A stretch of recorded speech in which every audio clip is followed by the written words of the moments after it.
Hyvää huomenta, meikäläinen on Superi ja sä tulit nyt kattelemaan taas arjen puuhastelut videota osa 3. Ei muuta kuin tervetuloa kattelemaan, mitä tässä on taas tapahtunut menneiden viikkojen aikana.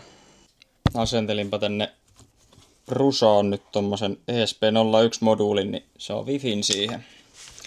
Se on ollut tossa ajatuksena, niin ei tarvi verkkopiuhaa siihen ja silti pystyy verkon yli käyttämään. Niin voi sitten vähän vapaammin sijoittaa sen mihin vaan. Joo, katsotaanpa mitä se sanoo, kun lyödään se sähköihin.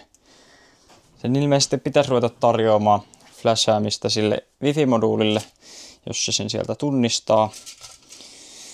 Mutta jos ei, niin voi olla, että tarvii tehdä firmispäivitys ja se tarjoaa sen sitten siinä.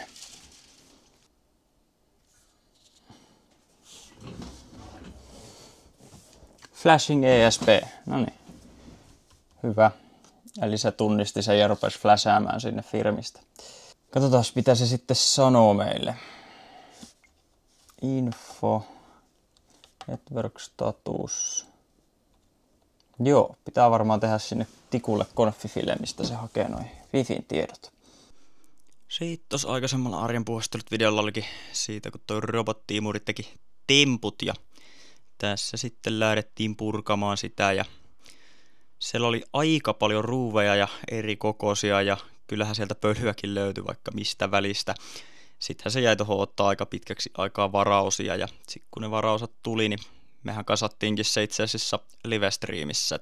Sen livestreamin voi käydä kattelemaan. Se taisi olla joku tunnin ja 2 tunnin väliin, mitä siinä meni, kun kasailin sen livestreamissä uusilla osilla ja lopputulemana sehän tuli kuntoon.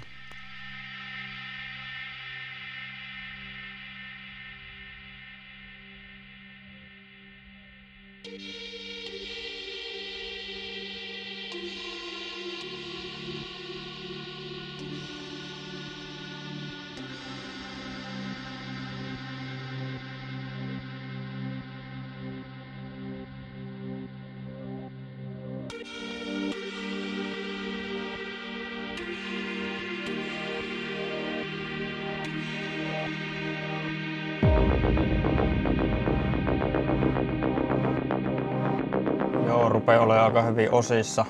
Hirveästi ruuveja ja joka paikassa eri mittaisia. Olen koittanut niitä vähän sitä mukaan ruuvailla tänne hollilleen takas, kun olen ottanut irti, niin ei mene sekaisin. Mutta nyt saatiin noin kliffisensorit irti, joka helpottaa nyt moottoreiden irrottamista.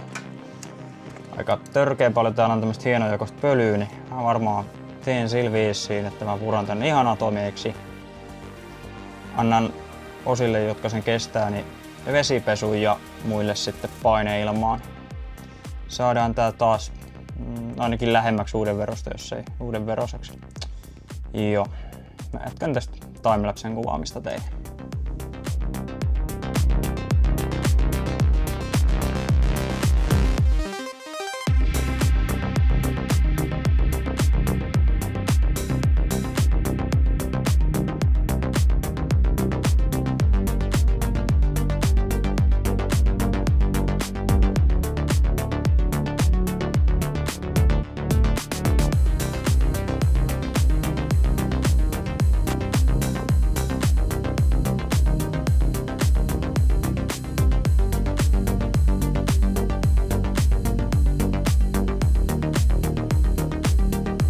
Aikamoinen kasa pölyä tuli.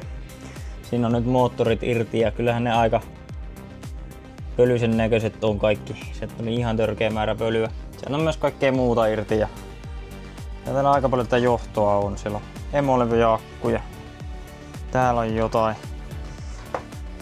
Kai mä koitan saada jonkinnäköiseen järjestykseen nyt tässä ja viedä paineilmapuhallukseen ja sitten kai tästä tiettyjä osia voisi ihan jollain vanhalla hammasharjalla ja pesuaineellakin putsailla. Joo, jatketaan. Nyt mä näen ainakin millaiset noi renkaat on ja en tiedä lyönkö kasaa ja testaan enää noilla vai otanko vaan uudet osat. Oli se kuitenkin sen verran työläs saada palasiksi. Kissa on siellä. Jes, lunta tulloo. Meillä on täällä tämmönen tilanne. Jälleen kerran löydämme itsemme tilanteesta, että ulkovalot on porsinut. Kyllä. Ensin lakkas toimimasta toinen ja hetkeä myöhemmin sitten toinen. Nyt kun tässä on muutenkin Tampereen suuntaan menoa, niin ajattelin, että voisi käydä matkalla tuolta Motonetista hakemassa uudet lamput siihen, mitkä on 3 vuoden takuulla, kun noi ei kestä kuin sen 2-3 vuotta. Niin, Motonetista nyt 3 vuoden takuulla olevat. Katsotaan mitä ne kestää. Tosta mä ajattelin vielä napata Lidlin pullot matkaan, niin saadaan käydä hakemaan vähän lisää vissyä. Semmoset valoheittimet tuli nyt ostettua ja ne oli tosiaan 3 vuoden takuulla. Ja nyt tehdään niihin asia, minkä mä teen aika usein tämmöisille asioille, jossa on pitkä takuu, mutta ei tahdo muistaa, että mistä ne on ostettu ja milloin. Niin helpottaa sitten kuitin löytämistä tuolta, kun skannataan kuittiarkistoa. Elikkä unboxaillaan täältä lamppulaatikosta ja sitten mulla on täällä tulostettuna tarra, missä lukee Motonet ja päivämäärä, jolloin ne on ostettu. Ja sitten kun laitetaan kuitti tonne arkistoon, niin löytyy sieltä helposti, kun tiedetään päivämäärä ja kauppa, mistä ostettu. Onpas jotenkin hepposen oloiset valot, tosi kevyet. Vähän arveluttaa. Tässä nyt ei hirveästi ole tasasta pintaa, mihin laittaa tämä teippi, mutta eipä sen väliä. Laitetaan se tähän naamatauluun. Tohon noin. Niin naapuritkin sitten näkee, että mistä on ostettu valot. On muuten aika lyhkäiset johdotkin näissä. No, sitten ei muuta kuin asentamaan. No niin, nyt olisi aika vaihtaa noin valot vihdoin. Ei ole kauhean pakkanen ja näkeekin jotain ja on tähän aikaan hereillä. Ei mitään, lähdetään ottaa noin vanhat valoheittimet tosta irti. Mulla ei ole siellä töpseleitä tai pistorasioita. Mä oon aina katkaissut pistotulpan irti ja kytkenyt sit jakorasia. Mulla on molemmille siellä jakorasiat, mihin tulee sitten liiketunnistimen kautta, joka näkyy jossain tossa. Niin siitä sitten sähkökytkennät, niin eipä siinä. Etsitään tikkaat, mennään tonne verannan vintille könyää ja käydään ottaa ensin ne sähköjohdot irti ja sitten ruvetaan repiin noin vanhat valoheittimet tuolta irti ja reppaillaan uudet kuntoon.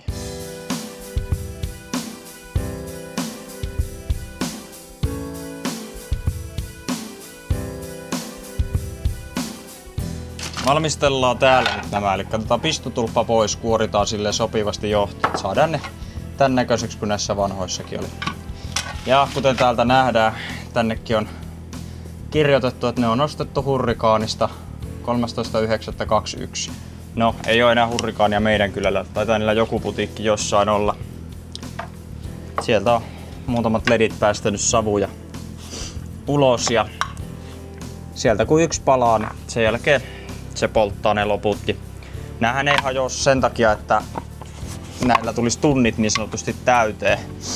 Mutta näiden powerit on ilmeisesti vähän semmoset, että ne ei tykkää siitä, kun niitä liiketunnistimella räpsytellään päälle ja pois. Eli päällekytkentöjen määrä on se, mikä saa nämä antautua.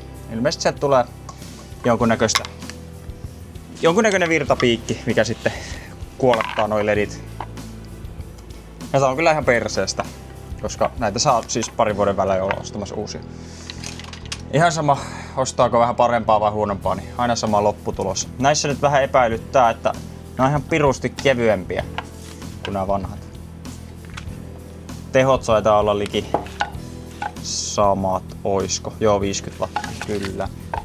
No, katsotaan. Nää lähtee romulaan.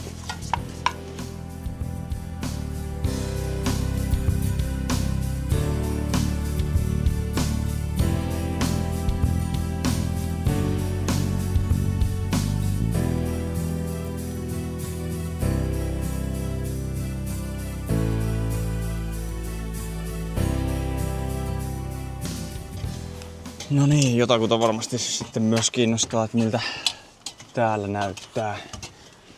Täällähän näyttää siltä, että täällä tarvitsisi vähän siivota.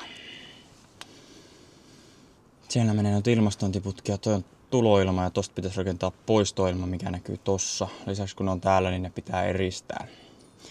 Sitten on vähän näitä foamin palasia, kun tonne on eristetty seinä täältä. Tänhän olisi voinut tämän verannan itse asiassa tehdä sillä tavalla. Mä sitten jälkikäteen mietin, että siihen olisi saanut lisää korkeutta ihan kivasti, kun olisi vetänyt foamit tänne lappeille. Mutta tänne jäi nyt tämmönen Tää pitäisi varmaan siivoilla. Täällä on vähän lautaa ja kaiken näköistä muuta. Ja no, tämmönen tää on. Ei täällä mitään. Täällä on vähän nettiä ja sähköä ja tosta menee itse asiassa tonne pihasaunalle sähköt. Ne tulee tuolta ja muuttuu siis maakaapeliksi tässä pihalla. Tässä on tämmönen pieni luukku vaan, mikä on niinku tehty silleen niinku sisäkautta, kun mitähän tässä oli. Tästä taisi mennä vanhat sähköt tonne ulkorakennukselle. Niitä piti purkaa. Ja tää on tämmönen hätäisesti kyhätty. Tää pitäisi varmaan sipistellä jossain kohtaa ja tehdä tästä sitten mahdollisimman iso. Ei se nyt tän isompi oikeastaan hirveästi voi olla. Ja sitten pitäisi vähän miettiä, että mitä tämmöiseen tilaan pystyisi varastoimaan. Lisäksi ton mun radioamatööriantennin kaapelit on tässä. Eli siinä on kääntömoottori eli rotaattorikaapeli on siinä ja sitten Aircelli 7.